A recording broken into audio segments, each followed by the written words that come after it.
রাজশাহীকে Padma barrage ও উত্তর রাজশাহী সেচ প্রকল্প বাস্তবায়নের দাবিতে মানববন্ধন।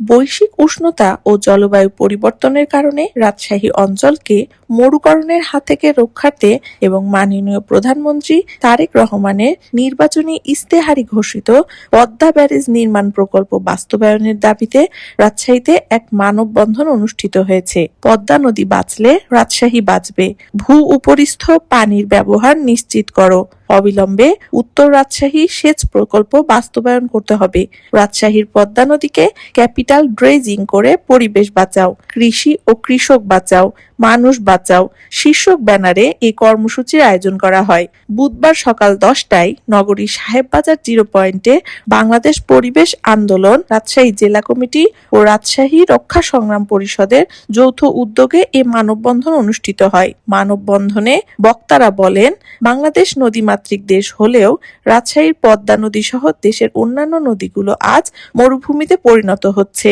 খরা মৌসুমে পদ্মায় পানি থাকে না, নদীগুলো চরে পরিণত হচ্ছে। পানির স্তর নিচে নেমে যাওয়ার কারণে সেচ ব্যবস্থায় কৃষকদের চরম বিপর্যয়ের মুখে পড়তে হচ্ছে। প্রশাসনের নাকের ডগায় নদী খেকোরা অবৈধভাবে বালি উত্তোলন করলেও প্রশাসন কোনো ব্যবস্থা নিচ্ছে না।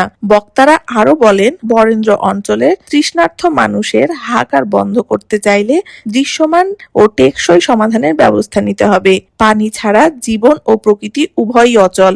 এই সংকট মোকাবেলায় দেরি করার অর্থ হলো একটি বিশাল জনপদকে স্থায়ী বিপর্যয়ের দিকে ঠেলে দেয়া। পদ্মা নদী বাঁচলেই রাজশাহী বাঁচবে, ভূ-উপরিস্থ পানির ব্যবহার নিশ্চিত করতে অবিলম্বে উত্তর রাজশাহী সেচ প্রকল্প বাস্তবায়নের দাবি জানায়। পাশাপাশি রাজশাহীর পদ্মা নদীকে ক্যাপিটাল ড্রেজিং করে নদীতে পূর্বের ধারা ফিরিয়ে আনতে হবে। বর্তমান সরকার নির্বাচন পূর্ববর্তী সময়ে যে প্রতিশ্রুতি দিয়েছেন এবং মাননীয় প্রধানমন্ত্রী তারেক রহমান নির্বাচনী ইশতেহারে যা ঘোষণা করেছিলেন, সেই পদ্মা নদীর উপর পদ্মা ব্যারেজ নির্মাণ প্রকল্প অতি দ্রুত সময়ের মধ্যে বাস্তবায়ন চাই।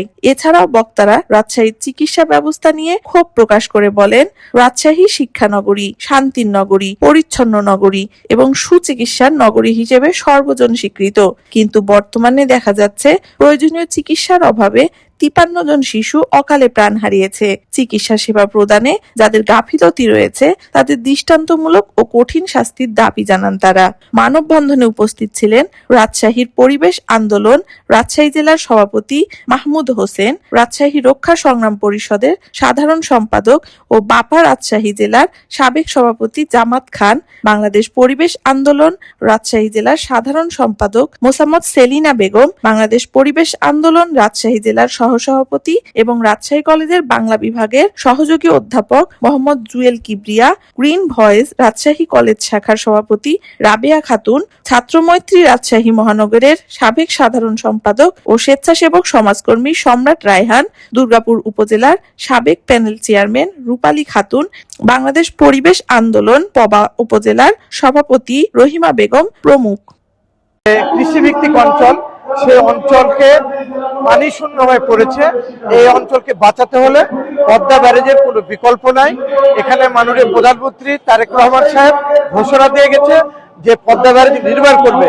আমরা চাই এই পদ্মা ব্যারেজ অতি দ্রুত বাস্তবায়ন করা এবং ভূ-পরিস্থিত প্রকল্প উত্তর রাজশাহী সেচ প্রকল্প এটা বাস্তবায়ন করা।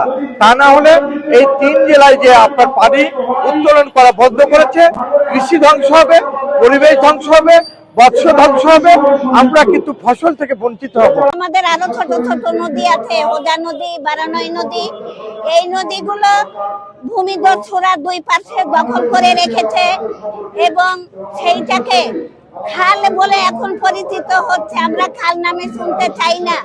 এটা আমাদের নদী, অতি সত্তর নদীকে খনন করা হোক এবং ভূমিদস্যুদের হাত থেকে দখল মুক্ত করা হোক এবং বিগত দিনে যে পানিতে আমরা গোসল করেছি, ভাত রান্না করেছি, সেই দিনটি আমাদের আবার ফিরে আসুক, এটাই চাচ্ছি। না, এটা খাল না, নদীর নাম কখনো খাল হয় না, খাল আলাদা। আমরা নদী রূপেই দেখতে চাই, অতি সত্তর সেটা বাস্তবায়ন হোক, এটাই আমাদের দাবি। আমরা দেখতে চাই বাংলাদেশের সুষম বন্টন সহ নদীর খাল বিল সহ সকল কৃষকের আস্থা অর্জন করতে চাই এবং এই বাংলাদেশের মানুষকে একটি সুন্দর পরিবেশের মধ্যে রাখতে চাই।